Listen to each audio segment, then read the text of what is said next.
நீங்க காதலனாவோ காதலியா இருந்தாலும் நம்புங்க, சுதந்திரமா விடுங்க, கேள்வி கேட்கறத கம்மி பண்ணுங்க. கேள்விகள் காதலுக்கு ரொம்ப ரொம்ப துரோகமானது, மோசமானது, எதிரானது.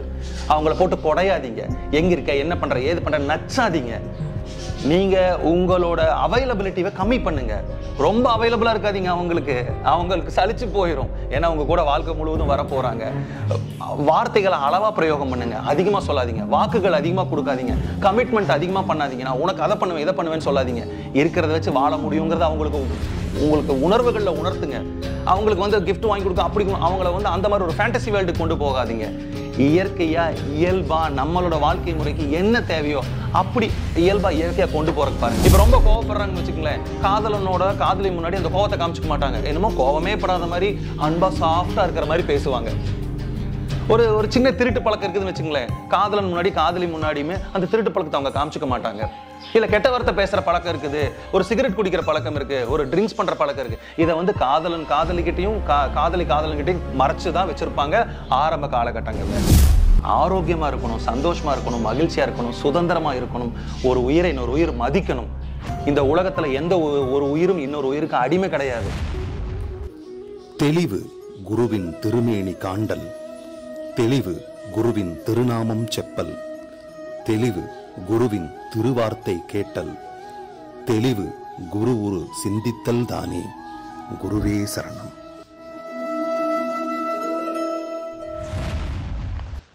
மிக்க நன்றிண்ணா.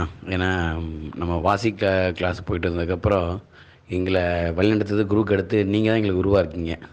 அதுவே எங்களுக்கு ஒரு பெரிய திருப்திகரமாக இருக்குது. ஏன்னா மற்ற எந்த ஒரு இதுலேயுமே இந்த அளவுக்கு வர்றவங்கள தன்னுடைய சகோதரர்களாவோ இல்லை சகோதரி நினச்சி செய்கிற சர்வீஸ் எனக்கு ரொம்ப பிரமிப்பாக இருக்குது. ஏன்னா இன்றைய காலகட்டத்தில் நிறைய நீங்கள் சொன்ன மாதிரி அன்பு குறைஞ்சிட்ருக்கு. அன்பாக இருப்பேன்ற அந்த வார்த்தை டெய்லி நீங்கள் சொல்லும் போது ஆத்மாத்மாவே ரொம்ப சந்தோஷமாக இருக்குது. இது உங்களுடைய முகஸ்துதிக்காக நான் சொல்ல, உள்ளத்தை தான் சொல்கிறேன். ஏன்னா இன்றைக்கி பல மனிதர்களுடைய எண்ணங்கள் எப்படி இருக்குன்னு எனக்கு தெரியல. ஆனால் நாம் மாறினா எல்லாம் மாறி இருக்குங்கிறத சொல்லிக் கொடுத்ததே நீங்கள் தான். நீங்களும் சரி, சாய் அண்ணாவும் சரி. நீங்கள் காலைல வரும்போது எங்களுக்கு குருவை பார்த்த மாதிரி ஒரு திருப்தி. ஏன்னா குரு வடிவாக தான் நாங்கள் உங்களை பார்க்குறோம். ரொம்ப நன்றி. இது இன்னும் தொடரணும் காலங்காலமாக. நீங்கள் சொன்ன மாதிரி அடுத்து யூடியூப் வரும்போது இன்னும் நிறைய மக்களுக்கு பயன்படும். அது நீங்கள் உங்களுக்கு சொல்ல வேண்டியதே இல்லை, அது ஆட்டோமேட்டிக்காக எல்லாருக்குமே தெரியும். இந்த மாதிரி ஒரு சர்வீஸுங்கிறது அந்த சேவை மனம்ங்கிறது யாருக்கு இருக்குன்னு தெரியல, ஆனால் உங்களுக்கு கண்டிப்பாக இருக்குது. ரொம்ப நன்றி.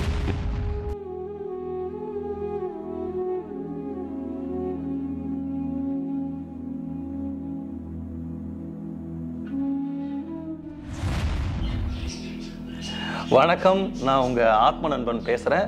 பிரம்மஸ்ரீ தவத்திரு திருச்சிட்டம்பலம் சுவாமிகள் குருநாதர் அவர்களோட பொற்பாதங்களை வணங்குறேன். இன்னைக்கு ஒரு மெசேஜ் வந்திருக்கு, அந்த மெசேஜ் படிக்கிறேன், கேளுங்க. ஐயா வணக்கம், என் பெயர் மூர்த்தி.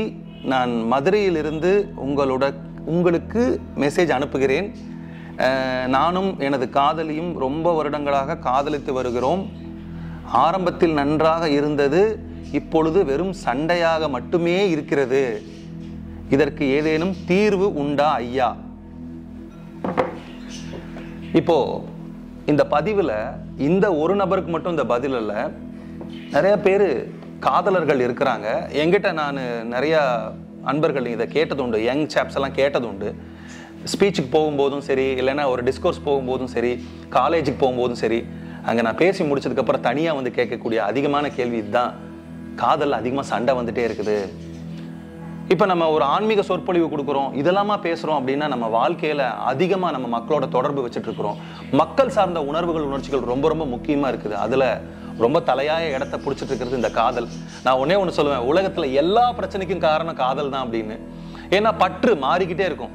ஒரு நாளைக்கு எனக்கு இந்த பூவை பிடிக்கலாம், இன்னொரு நாளைக்கு இன்னொரு பூவை பிடிக்கலாம். ஆனால் காதல்ங்கிறது நான் இந்த பூவை ரசித்து இந்த பூவுக்காகவே வாழ்கிறது, அதுதான் காதல். ஸோ இந்த காதல் ஒரு மனிதர்களுக்குள்ள வரும்போது ஏன் சண்டை வருது அப்படிங்கிற விஷயத்த, அதுக்கான சொல்யூஷனையும் இந்த பதிவில் நம்ம பார்க்க போகிறோம். பிரியமானவர்களே, இப்போ ஒரு ஆணும் பெண்ணும் காதலிக்கிறதுக்கு முன்னாடி ரொம்ப சுதந்திரமாக இருப்பாங்க. இப்போ நம்ம ரீசெண்ட் டேஸில் இதெல்லாம் சொல்லலாம். ஒரு காதலிக்காத பையனும் காதலிக்காத பொண்ணும் பாருங்கள், யாரை பற்றியும் கவலைப்பட மாட்டாங்க. அவங்க அம்மா அப்பாவுக்கு நான் போகிறேன், நான் வர்றேன் அப்படின்னு சொன்னால் மட்டும் போதும். ஒரு ரிப்போர்ட் கொடுக்குற மாதிரி எதுவும் தேவையில்லை. அது அவங்களோட பெரிய சுதந்திரமாக இருக்குது. அம்மா அப்பா கூட திட்டுவாங்க, எங்கடா போற, எங்கடி போற, வரவே மாட்டேங்கிற, டைமுக்கு வா, டைமுக்கு சாப்பிடு, அவ்வளவுதான். அதை ஈஸியாக அவங்க சமாளிச்சிருவாங்க. அம்மா நான் வரேன் வைங்கம்மா, நான் வரேன் பார்த்துக்கிறேம்மா, நான் பத்திரமா இருப்பேம்மா, இப்படி முடிச்சுக்குவாங்க. இப்போ ஒரு ஆணும் பெண்ணும் காதலிக்க ஆரம்பிக்கும் போது என்ன ஆகுது அப்படின்னா, அவங்களுடைய நேர்மறையான செயல்களும் நேர்மறையான எண்ணங்களும் அன்பான புரிதல்களும் அன்பு மட்டுமே அந்த காதலிக்கிற சமயத்துல வெளிப்பட்டு இருக்குது. அப்படின்னா என்ன அர்த்தம் சார் அப்படின்னா, அவங்களோட நெகட்டிவ் பாயிண்ட்ஸ், இப்ப ரொம்ப கோவப்படுறாங்கன்னு வச்சுக்கங்களேன், காதலி முன்னாடி அந்த கோவத்தை காமிச்சுக்க மாட்டாங்க, என்னமோ கோவமே படாத மாதிரி அன்பா சாஃப்டா இருக்கிற மாதிரி பேசுவாங்க. ஒரு சின்ன திருட்டு பழக்கம் இருக்குதுன்னு வச்சுங்களேன், காதலன் முன்னாடி காதலி முன்னாடியுமே அந்த திருட்டு பழக்கத்தை அவங்க காமிச்சுக்க மாட்டாங்க. இல்ல கெட்ட வார்த்தை பேசுற பழக்கம் இருக்குது, ஒரு சிகரெட் குடிக்கிற பழக்கம் இருக்கு, ஒரு ட்ரிங்க்ஸ் பண்ற பழக்கம் இருக்கு, இதை வந்து காதலிக்கிட்டையும் காதலன்கிட்டையும் மறைச்சுதான் வச்சிருப்பாங்க ஆரம்ப காலகட்டங்கள்ல. இப்போ இதுலயே ஒரு மறைவு ஆரம்பிச்சிருச்சு. என்னன்னா அது ஒரு ஹெல்தியான ஆரோக்கியமான மறைவு, மறைச்சு வைக்கக்கூடிய விஷயம் ஆரம்பிக்குது. எப்படி அப்படின்னா, என்னோட காதலன் கிட்டையாகட்டும் என்னோட காதலி கிட்டையாகட்டும் என்னோட மேன்மையான குணங்கள், என்னோட நல்ல குணங்கள், என்கிட்ட இருக்கிற பாசிட்டிவான விஷயம், நான் அழகா தெரியணும், இதை மட்டுமே ப்ரொஜெக்ட் பண்ண ஆரம்பிக்கும் போது அந்த காதல் ஆரம்பிக்குது. ஏன்னா ஒரு மனிதன் கிட்ட அதிகமா கவரப்படக்கூடிய விஷயம் என்னன்னா அவங்களோட பாசிட்டிவிட்டி, அந்த பாசிட்டிவ் ஆரான்னு சொல்லுவாங்க, அந்த பாசிட்டிவ் ஆரா. இதெல்லாம் தாண்டி இனக்கவர்ச்சி, அவங்க கிட்ட ஏதோ ஒரு ஈர்ப்பு, நமக்கு பிடிச்ச மாதிரி உருவமைப்பு, இதெல்லாமே காதலுக்கு ஒரு தூண்டுதலா அமையுது. சரி, இப்போ இதெல்லாம் காதல நகர்ந்துகிட்டே வருது. இப்ப விஷயத்துக்கு வாங்க சார், ஏன் சார் சண்டை வந்துட்டு இருக்குது அப்படின்னா, முதல்ல நான் சொன்ன விஷயம் தான் சுதந்திரம் பறி போகும்போது அங்க கண்டிப்பா நமக்கு சண்டை வரும். ஒரு குழந்தைங்க சும்மா ஒரு இடத்துல இங்கதான் நீ உட்கார்ந்துதான் இருக்கணும் அப்படின்னு நீங்க ரொம்ப கொடுமைப்படுத்திட்டு இருந்தீங்கன்னா அந்த குழந்தை ஒரு சில சமயத்துல அழுகும், ஒரு சில சமயத்துல கத்தும், பொருட்களை தூக்கி வீசும். இதே விஷயம் தான் காதல்ங்கிறது ஒரு குழந்தை மாதிரி. அந்த குழந்தை நீங்க சுதந்திரமா விடும்பொழுது மட்டும்தான் அது ஆரோக்கியமா இருக்கும். நீங்க நினைச்சு பாருங்க, 2 உயிர் ரொம்ப சுதந்திரமா இருக்குது காதலுக்கு முன்னாடி, காதலிக்கிறதுக்கு அப்புறம் 2 உயிரும் ஒருத்தருக்கு ஒருத்தர் எவ்வளவு க்ளோஸ் இன்டிமெசி வருது, அங்க நல்ல காதல் வருது. அப்போ சுதந்திரம் 100 மடங்கு அதிகமாகணும். அதை தாண்டி அவங்களோட பேக் சைட்ல ஒரு கயிறை கட்டி ஒரு பொண்ணு இழுக்கிறதும், அந்த பெண்ணோட பேக் சைட்ல ஒரு கயிறு கழட்டி ஆண் இழுக்கிறதும், பட்டர்ஃப்ளை அதாவது பட்டாம்பூச்சியோட பட்டக்ஸ்ல வந்து நூலை கட்டி பிடிச்சி இழுத்து இவ்வளவு தூரம் தான் நீ பறக்கணும், இவ்வளவு தூரம் தான் பறக்கணும்னு ரெஸ்ட்ரிக்ட் பண்ற மாதிரி இருக்குது. இதை எந்த ஒரு மனிதனும் வெறுப்பான். நம்மளை எவ்வளவு நேரம் நம்மளால ஒருத்தங்க கிட்ட அடிமையா இருக்க முடியும்? பிரியமானவர்களே, ஒரு விஷயத்தை தெரிஞ்சுக்கோங்க, ஏன் காதல்ல சண்டை வருது அப்படின்னா, இப்போ ஒரு காதலிக்கு ஒரு இடத்துக்கு போகணும், அங்க ஃப்ரெண்ட்ஸ் நிறைய இருக்கிறாங்க, அவங்கள பார்க்க போகணும். ஆனா காதலனுக்கு அது பிடிக்கலன்னு வச்சுக்கோங்களேன், என்ன சொல்லுவான்? அங்க நீ போகாதமா அப்படின்னு சொல்லுவான். ஆனா அந்த பொண்ணுக்கு தெரியும், நான் கரெக்டா இருப்பேன், நான் யாரு கூட எப்படி பேசணும்னு தெரியும், எனக்கு லிமிட்டா பேச தெரியும், என்ன நான் பாதுகாத்துக்குவேன் அப்படின்னு அந்த பொண்ணுக்கு தெரியும். ஆனா காதலன் அதை நம்ப மாட்டான். இப்பதான் ஒரு முக்கியமான விஷயத்துக்கு வர்றோம். இந்த காதலுக்கு பின்னாடி ஒரு விஷயம் இருக்கு, என்ன தெரியுங்களா? நம்பிக்கை இல்லாத தன்மை. நீங்க நினைச்சு பாருங்க, நீங்க லவ் பண்ற ஒரு பொண்ணாகட்டும் பையனாகட்டும், அவங்க அம்மா அப்பா விட, அவங்க சொந்தக்காரங்களை விட, அவங்க ஃப்ரெண்ட்ஸை விட நீங்க நம்பணும். உங்க காதலனையும் உங்க காதலியும் நீங்க நம்பணும். நீங்க நம்பினாதான் அந்த காதல் ஆரோக்கியமா இருக்கும். இப்ப நம்பிக்கையில்லாதனம் வரும். எங்க என்னோட காதலி, தப்பா எடுத்துக்காதீங்க நான் இப்படி சொல்றேன்னு, இது ஒரு பொசசிவ் பேஸ்டு ஒரு நம்பிக்கை இல்லாத தன்மை. எங்க என் காதலி போய் சந்தோஷமா இன்னொருத்தங்க கூட பேசிடுவாளோ, இன்னொருத்தங்க கூட பழகிடுவாளோ, அங்க டைம் ஸ்பெண்ட் பண்ணுறத என்ன மறந்துடுவாளோ அப்படின்னு காதல் மிகுதியால வரக்கூடிய ஒரு சின்ன பிரச்சனை தான் இது. அது நம்பிக்கையில்லா தன்மையில வருது. சுதந்திரமா விட்டுறணும். நீங்க நிறைய விஷயங்கள், நிறைய கேஸ் ஸ்டடிஸ் அனலைஸ் பண்ணி பாருங்க, நிறைய திரைப்படங்கள் பாருங்க, நிறைய லவர்ஸோட வாழ்க்கை எடுத்து பாருங்க, இது கண்டிப்பா இருக்கும். அந்த ஒரு பெண் வந்து கண்டிப்பா 90% பெண்கள் இந்த விஷயத்த சொல்லுவாங்க, என் லவர் கிட்ட சொல்லிட்டு நான் எங்கேயும் போக முடியாதுடி, அவனுக்கு என் மேல சந்தேகம், என்ன நம்ப மாட்டான். இல்லைன்னா இப்படி சொல்லுவாங்க, என் மேல ரொம்ப பொசசிவ்னஸ், அவனுக்கு மட்டும்தான் நான் இருக்கும்னு ஆசைப்படுவான், அதனால என்னை எங்கேயே விட மாட்டான், பசங்க கூட பேச விட மாட்டான், எங்கேயே போக விட மாட்டான், பார்ட்டிக்கு போக விட மாட்டான், ஒரு எக்ஸஷன் போக விட மாட்டான், எங்கேயும் போக விட மாட்டான், அவனோட கட்டுக்குள்ளேயே வச்சுக்கணும்னு ஆசைப்படுவான். இதுக்கு பேரு அடிமைத்தனம், காதல் அல்ல. இந்த விஷயம் ரொம்ப பலப்பட்டு போகும்போது சண்டை வருது. ஏன் சண்டை வருது? அங்க பொய் ஒண்ணு வரும். எப்படி பொய் வருது?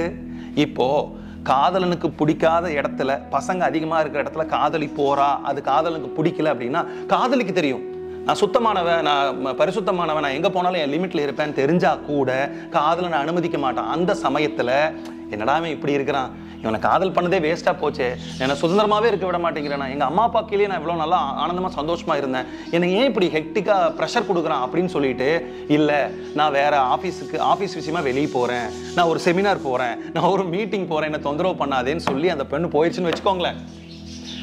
ஏதோ ஒரு விதத்துல அந்த ஆணுக்கு இது தெரிய வந்துருச்சு, அந்த காதலனுக்கு இது தெரிய வந்துருச்சுன்னா, நீ ஏன் பொய் சொல்லிட்டு போனேன்னு மட்டும்தான் கேட்டு சண்டை போடுவான். இல்லடா என்ன நம்புடா, என்ன புரிஞ்சுக்கோ, நான் வந்து ஃப்ரெண்ட்ஸ் கூட போனா, ஆனா நான் கரெக்டா இருக்கிறேன், நீ ஏன் என்கிட்ட பொய் சொன்ன, அப்ப நீ இதுக்கு பொய் சொன்னவ, எதுக்கெல்லாம் நீ என்கிட்ட பொய் சொல்லியிருப்ப, நீ மோசமானவன் அப்படிங்கிற வார்த்தைகள், அதுக்கப்புறம் வந்து கெட்ட வார்த்தைகள் வந்து அதுக்கப்புறம் சண்டைகள் வரும். பிரியமானவர்களே, ஓஷோ இதுக்கு அழகா ஒரு பதில் சொல்லியிருப்பாரு. ஏன்னா ஓஷோ எனக்கு ரொம்ப பிடிக்கிற காரணம் என்ன தெரியுங்களா? சுதந்திரத்தை வலியுறுத்தி பேசுறது. ஒரு காதலனும் காதலியும் காதலிக்கிறதுக்கு முன்னாடி எந்த சுதந்திரத்தில் இருக்கிறாங்களோ காதலிக்கிறதுக்கு அப்புறம் அதை விட 100 மடங்கு சுதந்திரமா இருக்கும்னு அவர் சொல்றாரு. அது உண்மையே உண்மை. அதுக்கு அச்சாணியா ஆதாரமா இருக்கிறது நம்பிக்கை. உங்க காதலியும் உங்க காதலும் நீங்க நம்பருக்கு தயாரா இருந்தா உங்க காதல் ஆரோக்கியமா இருக்கும், சண்டையே வராது. இது ஒண்ணு ரிப்போர்ட் பண்ணக்கூடிய இடம் இல்லையே, காதலிக்கக்கூடிய இடம். நான் இங்க இருக்கிறேன், நான் இங்க போறேன், நான் இங்க வரேன். உங்களுக்கு ஏதாவது தேவை இருந்தா நீங்க கூப்பிடுங்க, அவங்களுக்கு ஏதாவது தேவை இருந்தா அவங்க கூப்பிடணும். அதுக்காக என் காதலி எங்கேயோ போகட்டும், என் காதல் எங்கேயோ போகட்டுங்கிறதுக்காக சொல்ல வரல. ஆரோக்கியமா இருக்கணும், சந்தோஷமா இருக்கணும், மகிழ்ச்சியா இருக்கணும், சுதந்திரமா இருக்கணும். ஒரு உயிரை இன்னொரு உயிர் மதிக்கணும். இந்த உலகத்துல எந்த ஒரு உயிரும் இன்னொரு உயிருக்கு அடிமை கிடையாது. நம்மளோட அம்மா யோனிலிருந்து நம்ம வெளியே வரும்போது நிர்வாணமா வர்றோம்.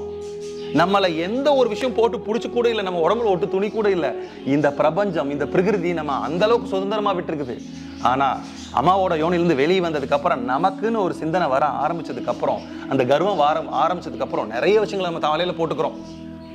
அதனால ஒரே ஒரு டிப்ஸ் சொல்லி இந்த பதிவை நான் முடிக்கணும்னு. இது மூர்த்திக்கு மட்டும் ஆன்சர் கிடையாது, எல்லாத்துக்குமே ஆன்சர் தான். என்னன்னா, முதல்ல நீங்க காதலனாவோ காதலியா இருந்தாலும் நம்புங்க, சுதந்திரமா விடுங்க, கேள்வி கேட்கறத கம்மி பண்ணுங்க.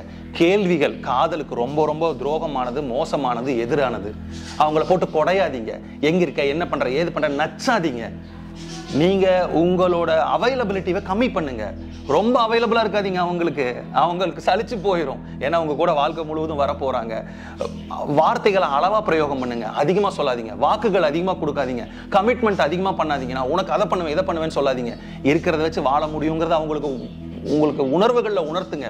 அவங்களுக்கு வந்து கிஃப்ட் வாங்கி கொடுக்க அப்படி அவங்கள வந்து அந்த மாதிரி ஒரு ஃபேண்டசி வேர்ல்டு கொண்டு போகாதீங்க. இயற்கையா இயல்பா நம்மளோட வாழ்க்கை முறைக்கு என்ன தேவையோ அப்படி இயல்பா இயற்கையா கொண்டு போறதுக்கு பாருங்க. இதெல்லாம் பண்ணி பாருங்க, கண்டிப்பா உங்களுக்குள்ள சண்டை வராது. இன்னொரு நல்ல சந்தர்ப்பத்தில் சந்திக்கிறேன். நன்றி, வணக்கம்.